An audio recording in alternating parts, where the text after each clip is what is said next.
Bienvenue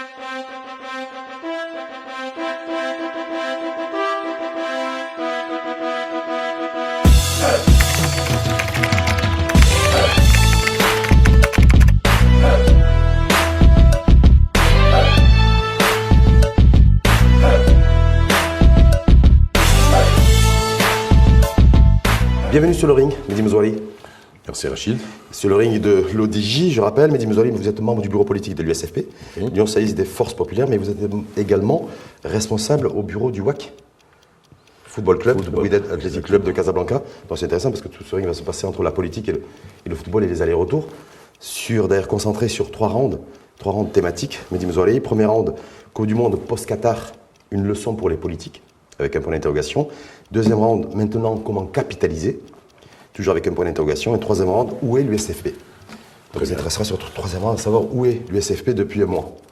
Premier round, comment, post-Qatar, une leçon pour les politiques. Est-ce que le parcours historique des Lions de l'Atlas, avec à sa tête et sous la houlette de Walid Regragui, a donné une leçon politique à tous les politiques de notre pays?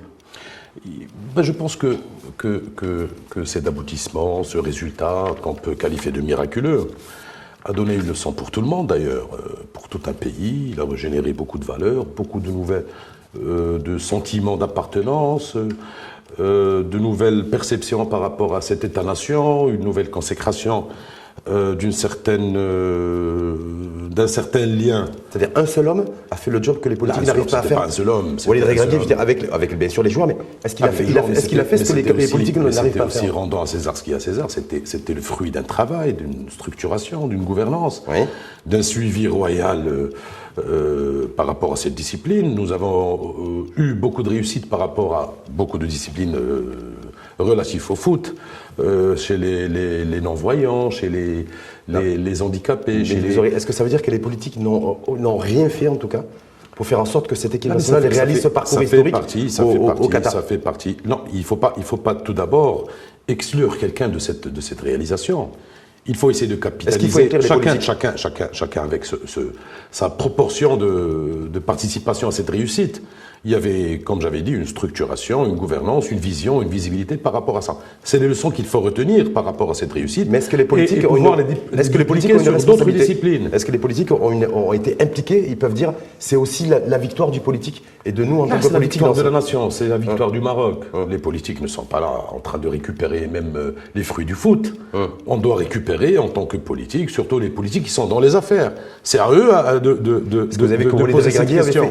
Walid Regragui, d'ailleurs, dans une conférence de presse, vous avez vu que toutes ces conférences de presse étaient suivies dans le monde entier. C'est-à-dire que nous, autant on n'a aucun politique qui a un rayonnement à l'international, autant Walid Regragui a eu et a aujourd'hui un rayonnement à l'international, au même titre que les joueurs, a toujours dit cette réussite aujourd'hui, elle est collective, mais elle est d'abord, c'est le travail de la fédération marocaine de football et des joueurs, pas d'autres personnes. S'il y a d'autres escrocs qui veulent faire de la récupération politique, ça reste des escrocs. Exactement. Walid Regragui. Nous devrions être contre cette récupération politique. Ça doit être le fruit d'un travail qui a été fait dans la structure de ce travail, ça veut dire dans la fédération, dans la fondation qui a été suivie personnellement par le chef du pays et par un système, une visibilité, un système de gouvernance. Mais est-ce que c'est pas un désaveu pour les politiques? C'est pas un désaveu, Rachid. Le travail qui se fait, il se fait dans son cadre légal. Le travail dans son cadre légal. Les politiques, ils ont des trucs à faire, sauf les politiques qui sont en charge du sport, qu'on ne les a pas vus d'ailleurs. Et de toute façon, nous reprochons aussi à cette architecture gouvernementale à pouvoir enterrer le sport dans le ministère de l'Éducation nationale, chose qui n'a pas trop valorisé le sport au Maroc. Mais je pense qu'ils vont récupérer par la suite, ils vont rectifier ça par la suite. Vous avez vu comment sur les réseaux sociaux, beaucoup appellent à dire, voilà, il nous faudrait 7, 8 Regragui dans le gouvernement. Et dans ce gouvernement, au niveau du champ politique, parce que les politiques actuelles, en fait, on n'en veut plus, on veut des profils à la Regragui. Vous avez vu ça comment? Je suis d'accord en partie, et pas d'accord en autre partie. D'abord, des Regragui, il y en a beaucoup, des Marocains Regragui. C'est un caractère. Lui, il est binational. C'est un caractère, c'est une bonté d'esprit, c'est un incubateur, c'est un psychologue. Il y en a beaucoup au Maroc. Beaucoup au Maroc. Mais qui sont pas. Est-ce qu'il y en a beaucoup en politique? Est-ce qu'il y a des hommes politiques? Il y en a aussi en politique, mais qui ne sont pas en vue, malheureusement. À l'USFP, il y a des Regragui. Il y en a des Regragui à l'USFP, il y en a dans d'autres bords, mais qui ne sont pas en vue. Ils sont invisibles, inaudibles aujourd'hui. Pas invisibles, mais vu les dispositions d'une architecture institutionnelle, on ne trouve pas que ces gens sont là. Mais il y en a dans tous les secteurs, pas seulement dans la politique, il y en a dans le social, dans l'économie, mais la politique, dans la diplomatie. Le décideur politique. Je pense qu'il faut pas donner, il faut pas pénaliser le politique juste parce qu'on a eu des réussites dans un domaine, et puis dans d'autres domaines, on trouve que le contre-champ, c'est le politique. Le politique, il doit faire son travail. Mais les Marocains appellent à des régraguis en politique. C'est-à-dire, vous avez vu ce Nia, on l'a vu dans le sport, c'est exprimé, c'est-à-dire ça a été repris, ça a marqué toutes les consciences. Est-ce que la Nia en politique existe? La Nia dans la politique, la Nia existe. C'est la politique, bonté, c'est la sincérité. Oui. Est-ce que ça existe la bonté, la sincérité? C'est la déontologie. C'est ça la Nia dans la politique. C'est l'efficacité, c'est l'intégrité. C'est l'efficacité aussi, c'est l'intégrité. C'est beaucoup de valeurs qui doivent être obligatoirement dans l'acteur politique, dans le militant, dans le responsable, dans le... Est-ce qu'il y a un politique, à votre connaissance, qui incarne ça? Qui incarne cette Nia politique, cette intégrité, cette droiture, cette efficacité? Il y en a des gens qui se battent pour ce pays, qui sont là, qui sont intègres, qui sont pleins de volonté, qui veulent faire beaucoup de choses pour ce pays, et chacun contribue à travers les choses qu'il pourrait faire, à travers son emplacement dans l'échiquier, dans la politique, dans l'association, dans la société. Il n'y a pas que la politique qui doit faire marcher les choses. Mais est-ce que le Nia va... Il y a toutes les composantes de la nation qui doivent être dans cet effort national. Oui, mais en même pas temps, seulement le politique, l'économique, le sociétal, le social, le citoyen. Est-ce que la valeur aujourd'hui, par rapport à ce parcours historique, une fois de plus, des Lions de la Tasse au Qatar, il y aura un avant et un après Qatar et un avant et un après Regragui? C'est-à-dire que le terme de Nia politique, vous risquez, vous, en tant que responsable politique... Il y aura un après Qatar, c'est sûr. Oui. Il doit y en avoir un après Qatar. On va y revenir tout à l'heure. On doit capitaliser, on doit venir tout à l'heure. Mais je pense que ces jeunes joueurs qui sont venus de bords différents, c'est des jeunes qui sont de la diaspora, qui sont des immigrés, qui sont aussi été dans des conditions très difficiles. C'est des jeunes Marocains qui ont su... Marocains ou d'origine marocaine? D'origine marocaine, et d'autres Marocains d'origine marocaine à l'étranger. Un peu comme Jamel Debbouze. Et qu'on a trouvé, comme Jamel Debbouze, qui a été insulté. Comme Gad Elmaleh. Qui a été insulté. Je ne suis pas d'accord avec cette campagne contre Jamel Debbouze. Il n'y a pas de dénigrement vis-à-vis de... C'est un dénigrement. Jamel Debbouze a beaucoup fait pour ce pays. Et c'est un Marocain convaincu, ça on le sait, à travers des actes. Le fait qu'il fasse la tenue mi-français, mi-Maroc, il a justifié sa position. Et je pense qu'il ne faut pas diaboliser les gens de cette manière. Il n'y a pas eu de communiqué officiel de l'USFP là-dessus pour prendre une position politique sur le sujet? Est-ce que une position politique sur la Russie de l'équipe nationale? Mais quand on avait félicité le roi même sur cette grande réalisation, parce que c'est une réalisation non seulement dans le foot, ça se joue dans un terrain de foot, mais demain, ça va se jouer dans le terrain de développement, dans le terrain de la diplomatie, dans tous les terrains. Ça se joue sur le terrain des identités aussi. Sur le terrain vous avez vu, la BBC, ils ont sorti tout un article avec un podcast d'ailleurs là-dessus, sur diversité versus crise des identités au Maroc. Exactement. Donc c'est dire, voilà, parce qu'il y a par rapport à la campagne de dénigrement particulière et singulière dans l'affichage de valeurs, de valeurs humaines, de valeurs universelles, de valeurs de respect, de valeurs de croire en soi. Donc nous étions les seuls. De toute façon, on avait fait exploser toutes les plateformes digitales. Après le match Maroc-Espagne, par exemple, je peux citer que c'est des statistiques officielles, 2,2 millions de tweets sur le Maroc. Sur un moteur de recherche. L'exposition de soft power de 3 milliards d'individus. Mais est-ce que ça veut dire que le politique aujourd'hui, il a été complètement... Regragui, il a mis la barre très haut là maintenant. Est-ce que pour le politique, est-ce qu'ils sont pas dans... Le politique marocain suivait les matchs, soutenait son équipe, parce que ça se jouait dans un terrain de foot, à l'occasion d'une Coupe du Monde de football. Donc le politique, son rôle viendra après, qu'il soit aux affaires, ou qu'il soit dans l'opposition, ou qu'il soit... Bon, comme vous, le SFP par exemple. Mais de toute façon, tout un chacun de nous a un rôle à jouer après cette victoire. Et ça tombe très bien, Mehdi Mouzori, vous me faites la transition d'ailleurs concernant le deuxième round, et maintenant, c'est-à-dire aujourd'hui, comment on arrive à capitaliser? Comment on fait? Comment on peut capitaliser? Est-ce que l'USFP a une D'abord capitaliser, là-dessus? Ça ne doit pas être le fruit d'un hasard. On a un constat, un fait réel, c'est que le Maroc a pu être un pays en tête d'affiche à travers cette Coupe du Monde. Et ce n'est pas seulement dans le foot. Et ces résultats, je peux vous dire qu'il n'est pas aussi le fruit d'un hasard. C'est le fruit d'un travail. Il y a même des journaux étrangers qui ont qualifié le Maroc, des journaux espagnols d'ailleurs, de pays stables et prospères. Et il y a même des investisseurs de grosses pointures mondiales, Elon Musk, le président de Google. Qui ont tweeté. Tout le monde a tweeté. Et le chef d'État. Vous allez faire quoi avec Elon Musk? Est-ce que le politique aujourd'hui doit prendre ses responsabilités, de voir avec Elon Musk, parce qu'il a tweeté pour saluer et féliciter les lions de la place? Il faut faire en sorte de préparer des plateformes pour capitaliser sur cette réussite. Sans récupérer politiquement ça, parce que ça, c'est pas récupérable. Ça, c'est une victoire nationale qui doit être capitalisée par toute la nation, par tout le pays. Mais avec le politique en première ligne, c'est-à-dire les partis politiques en première ligne. Avec les gens qui font de la politique publique en général, que ce soit les partis politiques, que ce soit le gouvernement, mais en même temps, que ce soit les entreprises publiques, que ce soit même les citoyens. Et si on reste sur les politiques... Parce que c'est pas seulement une affaire d'investissement, c'est une affaire de tourisme, une affaire de valeur, une affaire de beaucoup de choses. Il y a un enjeu d'attractivité en tout cas. Mais Mehdi Mouzari, est-ce que donc ça veut dire que c'est cette team politique qu'il faudra mettre en place pour capitaliser? Il faudra des politiques qui s'appellent Ziyech, du politique qui s'appelle Hakimi, du politique qui s'appelle Romain Seyss, du politique qui s'appelle Bonou. Est-ce qu'on a cet effectif, cette team politique pour pouvoir pour que notre pays, le Maroc, puisse capitaliser? Là, puisse capitaliser, c'est d'abord réussir à faire des plans, à faire des espaces où recevoir cette capitalisation. Donc, capitaliser, c'est pas seulement monter sur la vague, surfer sur le résultat, sur la réalisation, mais c'est vraiment de préparer ce que le Maroc vraiment doit s'attendre en investissement, même en diplomatie. Mais il faut un chef d'orchestre, on est bien d'accord. Donc il faut un Walid Regragui en politique, qui soit là pour orchestrer un petit peu tout ça. Est-ce que Aïssa Khenouch, en tant que chef de gouvernement, qui est dans l'opposition... Il faut justement, pour ne pas faire des procédés d'intention, il faut justement des gens qui savent bien faire de la politique publique. Est-ce qu'on les a?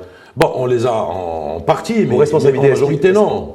D'accord. Et je pense que capitaliser sur ça, ne pas faire des tweets. Moi, j'ai vu des ministres marocains qui sont en train de faire des petites vidéos, des capsules, des tweets, comme étant, mais il faut faire des actes, il faut préparer des politiques, il faut préparer des procédures, non seulement pour le tourisme. Moi, je peux vous citer Fatima Zahra Hammoud, ministre du Tourisme, a dit voilà, enquête sur le tourisme, on va attirer sur l'économie ouais. espagnole. Oui.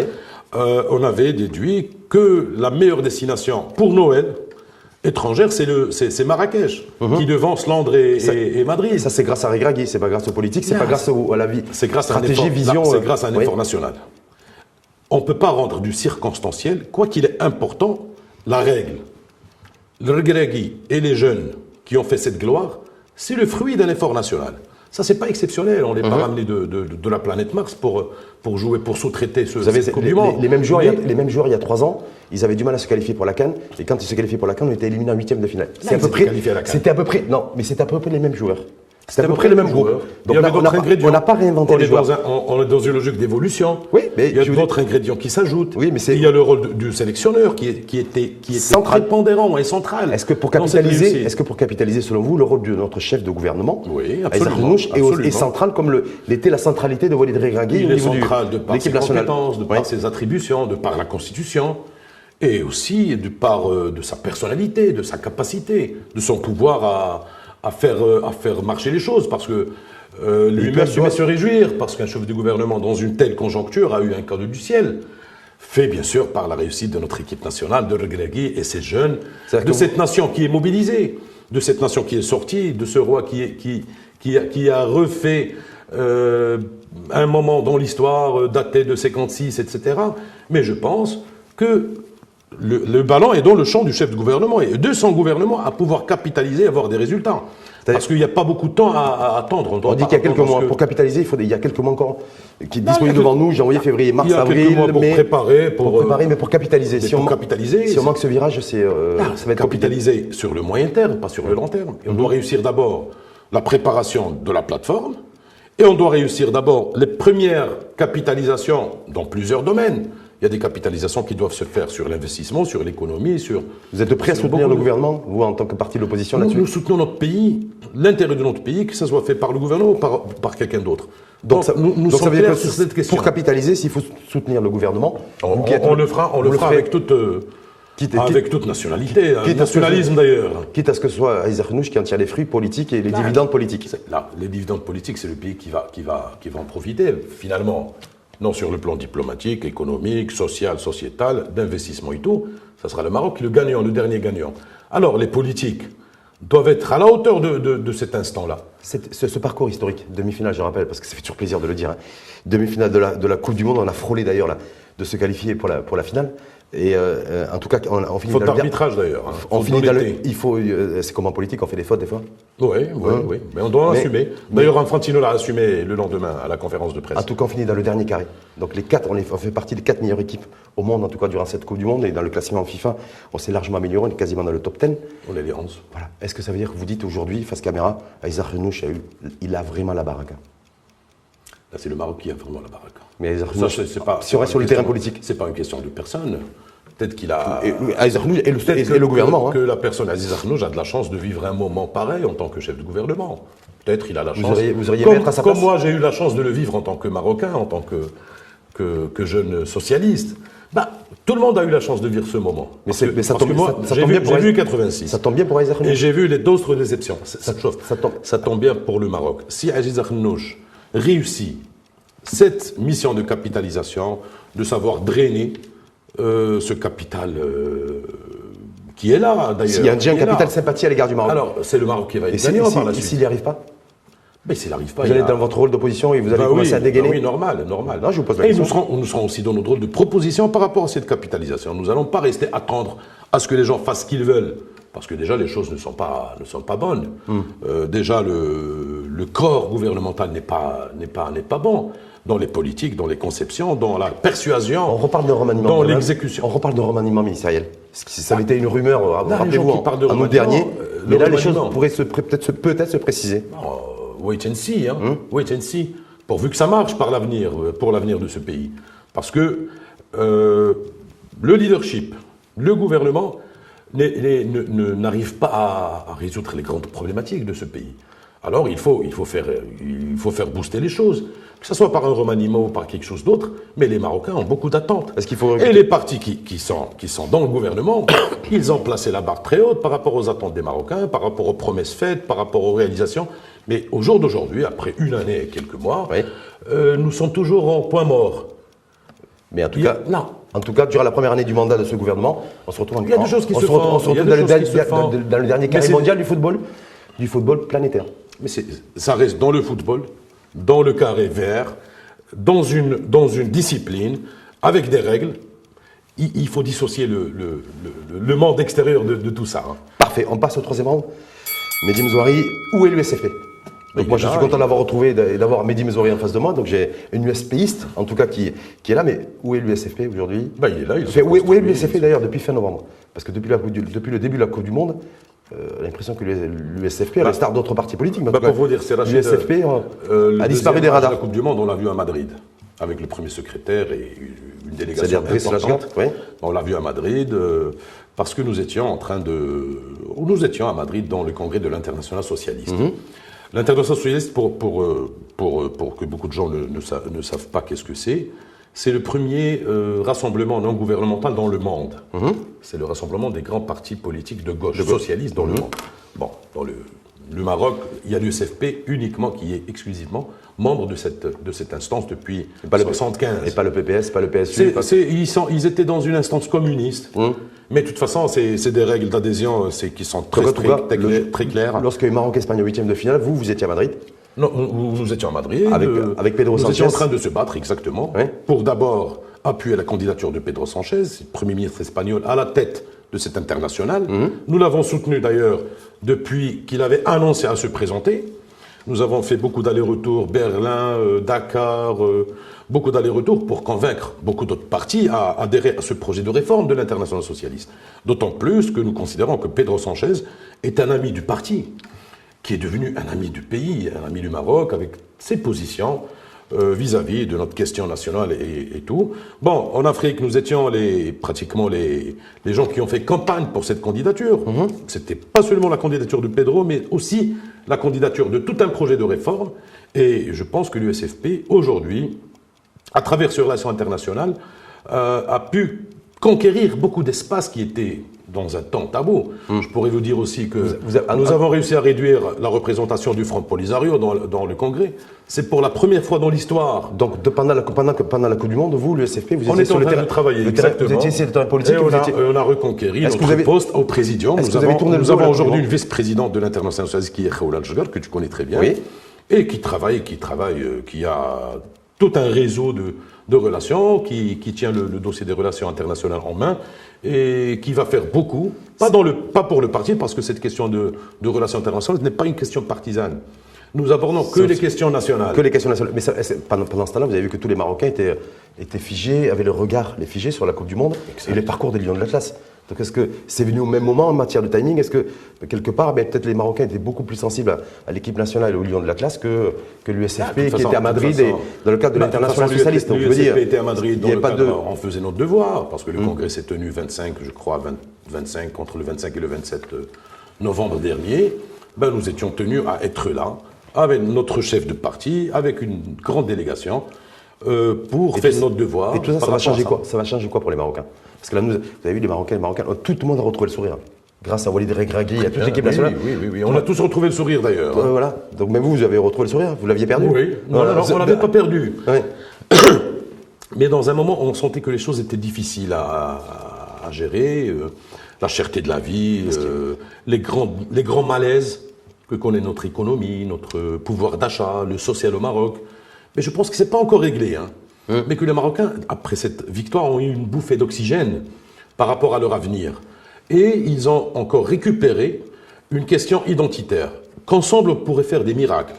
Et ça, c'est le sentiment important sur lequel on doit capitaliser en tant que nation. Est-ce que l'USFP, justement, on est en fin d'année, on va redémarrer une nouvelle année, est-ce que cet enjeu-là, parce que la question du troisième rang, de la thématique, où est l'USFP, maintenant que l'USFP va se remettre en marche, en tout cas, sur le terrain politique, voilà, il y a tout un héritage, il y a toute une ambiance politique, sportive et politique en même temps, avec, suite au parcours des Lions de l'Atlas, est-ce que vous allez arriver avec une nouvelle feuille de route, avec de nouvelles ambitions? Tout à l'heure, je parlais d'un remaniement. Est-ce qu'il y a un remaniement qu'on ouvre la porte à l'USFP? Est-ce que vous allez la prendre? Est-ce que vous allez porter de nouvelles thématiques en nouvelle année? La maîtrise d'ouvrage du remaniement, c'est une disposition constitutionnelle. Le remaniement, on n'entend que dans une partie de la presse. Lorsque ça doit être une réalité, un fait, on doit en parler. Est-ce que cette réalité, selon vous, aujourd'hui, si ça se produit, on est encore il n'y a aucune certitude là-dessus, est-ce que vous dites, voilà, après ce que viennent de faire les Lions de l'Atlas, ce regain de patriotisme, retrouver de la fierté, retrouver le sourire, comme vous avez dit, ce qui s'imposerait aussi, c'est de retrouver aussi des nouvelles têtes dans l'exécutif, de nouveaux visages aussi, pour continuer à ce que cette confiance pas de nouvelles têtes, mais de nouvelles idées, de nouvelles perceptions, de nouvelles manières de faire les choses, de la nouvelle gouvernance. C'est ce qu'il faut trouver. D'ailleurs, comme on avait dit dans le premier round, cette victoire était le fruit d'un système, d'une perspective, d'un travail. Quoique, quelques-uns ont essayé de salir l'image à travers des faits qui étaient malhonnêtes. C'est-à-dire, vous faites référence à du sportif? Je fais référence à ce qu'on avait entendu. C'est pas encore... les gens soupçonnent, mais des responsables sportifs qui ont fait des pratiques. Là, vous faites référence à ce qui tourne sur les réseaux sociaux concernant et les Marocains du Raja, dans le cas, là, de toute façon, concernant plusieurs personnes. Il y a plein de noms qui circulent sur les réseaux sociaux. Du Raja. Mais de toute façon, si on veut être dans cette nouvelle perspective, dans cette nouvelle lancée, je pense que les Marocains ont droit à voir les fruits ou les résultats d'une enquête interne de la fédération, ou bien... Pourquoi l'USFP d'ailleurs, pourquoi l'USFP n'appelle pas, je pense que c'est votre droit en tant que premier chef de parti de l'opposition, parce qu'il y a une commission parlementaire qui se mette en place? Justement, le groupe parlementaire USFP a été le premier à poser une question urgente au gouvernement par rapport à ça et demander une commission d'enquête. Bien sûr, juste repréciser, c'est par rapport au fait qu'il y a des billets, des tickets... Mais il faut que ça se débloque quelque part. Il faut que ça se débloque quelque part. Remis par la fédération, je crois que c'est la fédération qatari d'ailleurs, qui était gratuit. Là, c'est la fédération marocaine. Parce que c'est la fédération marocaine qui a acheté des billets. Et qui les avait consacrés pour les Marocains qui n'avaient pas le moyen d'avoir leurs billets. Gratuitement. Voilà. Et qui ont été revendus. On a entendu, nous qui étions ici, mais toute la presse avait écrit ça. Que des responsables. D'ailleurs, on a même écouté un enregistrement. Il y a un audio qui a circulé. Il y a un audio qui a circulé, effectivement. Écoutez, il ne faut pas aller il faut attendre. Il faut que ça se fasse d'ailleurs. Une enquête. Elle est obligatoire. Et je pense que les Marocains la demandent. Mais le SFP, pourquoi vous appelez pas à la mise en place d'une commission parlementaire? Mais une vraie commission parlementaire, comme il y avait pour les hydrocarbures. Je vais vous envoyer la question parlementaire. C'était la première question parlementaire qui a été faite. Je pense que d'autres groupes avaient rejoint, notamment le groupe l'Istiqlal et autres, mais je pense qu'on avait été les premiers à saisir le gouvernement, le chef du Parlement, à d'abord amener le ministre des Sports à Chakib Ben Moussa, à donner des clarifications sur la chose et aussi à demander une enquête parlementaire. Une enquête parlementaire, je pense que la fédération a le devoir de faire cette enquête elle-même. C'est que vous demandez parce à qu'elle était là, au Fawzi Qatar, Larja elle avait les acteurs. de prendre le dossier en main. Et je pense que Fawzi Larja, il est capable de la faire et d'en tirer les leçons et les conséquences. Je pense que c'est faisable. Est-ce que l'USFP est prêt à compte se battre en tout cas là-dessus? Oui. Et mouiller le maillot pour rester sur le. Pour avoir un terme sportif, pour qu'il y ait une commission parlementaire qui soit mise en place et que toute la lumière soit faite là-dessus. À ce que je ne sais pas demain l'attitude des groupes parlementaires de la majorité, parce qu'ils ont toute la majorité du Parlement. Même une motion de censure, on ne peut pas la faire en tant qu'opposition. Mais je pense que d'un point de vue c'est un député moral et c'est un député RNiste. C'est un député RNiste, oui. On a entendu un enregistrement. Vous souhaiteriez que Aïssa Renouch, en tant que patron du RNiste, s'exprime là-dessus? De toute façon, dans le parti, ils ont fait une mesure disciplinaire. Ils l'ont fait envoyer au conseil de discipline de la région et tout. Mais je pense que ce n'est pas une affaire de parti. C'est une affaire qui est devenue une affaire de malhonnêteté, de corruption nationale. Il faut en tirer les conséquences. Il faut savoir est-ce que déjà c'est vrai ou pas. Oui. Sans attaquer les gens. Selon vos informations, est-ce que c'est vrai ou pas? Les informations dont vous disposez à l'USFP. Là, moi, je ne suis pas le parquet. Moi, on avait suivi les informations telles qu'elles étaient émises du Qatar. On a écouté l'enregistrement comme tous les gens, on a suivi les articles, les dépêches et tout, mais je pense qu'un pays responsable, avec des institutions responsables, doit enquêter sur cette Dernière petite question, Mehdi Mzorhi, effectivement la justice va faire son travail, vous avez dit moi je ne suis pas le parquet, vous avez quoi? Et effectivement une commission parlementaire pourrait voir le jour, il y a une demande qui a été, vous dites ça, mais est-ce que ça veut dire aussi que là-dessus le SFP ne va pas lâcher? Et que vous êtes prêt à en découdre politiquement avec sur cette question, oui. Sur cette question et d'autres questions. Vous n'allez pas lâcher? On ne va pas lâcher parce que cette nation a droit à avoir des explications par rapport à ça. Que ça soit vrai et en tirer les leçons et les conséquences, que ça soit que des rumeurs et tout, et puis laisser les gens faire leur travail. Mais de toute façon, ça touche l'image du pays à l'interne, ça touche même l'instance de la fédération elle-même, et on a vu comment les gens étaient tous remontés contre ça. Mais il faut justement, dans un sens de responsabilité, savoir est-ce que les faits étaient là ou pas. Les faits avérés ou pas, mais en tout cas c'est la justice qui tranchera là-dessus. Exactement, c'est la justice. Le politique, et vous dites le politique, en tout cas nous l'USFP, on ne lâchera pas là-dessus. Exactement. On ira jusqu'au bout et on est prêt à mettre en place une bataille en tout cas et une guerre politique là-dessus pour que toute la lumière soit faite. Sur cette question et d'autres d'ailleurs. Parce que c'est important. Qui relève de notre. C'est le minimum. C'est le minimum que le politique puisse faire à l'égard de Walid Regragui et l'ensemble des lions de la classe qui eux ont fait briller le maillot. Et surtout le drapeau. Et qu'on a quelques pratiques dolosives. Merci à vous en tout cas. Merci Séraphin. Mehdi Mzorhi, je rappelle membre du bureau politique de l'USFP, Union socialiste des forces populaires, responsable au bureau du WAC, vous qui avez croisé d'ailleurs Walid Regragui. Oui. Et il est toujours le même.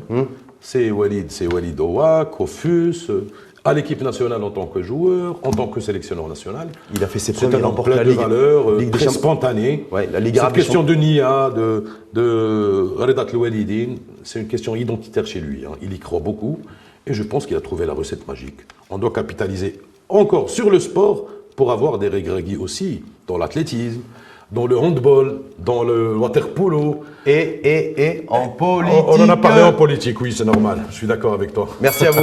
Merci beaucoup, Rachid.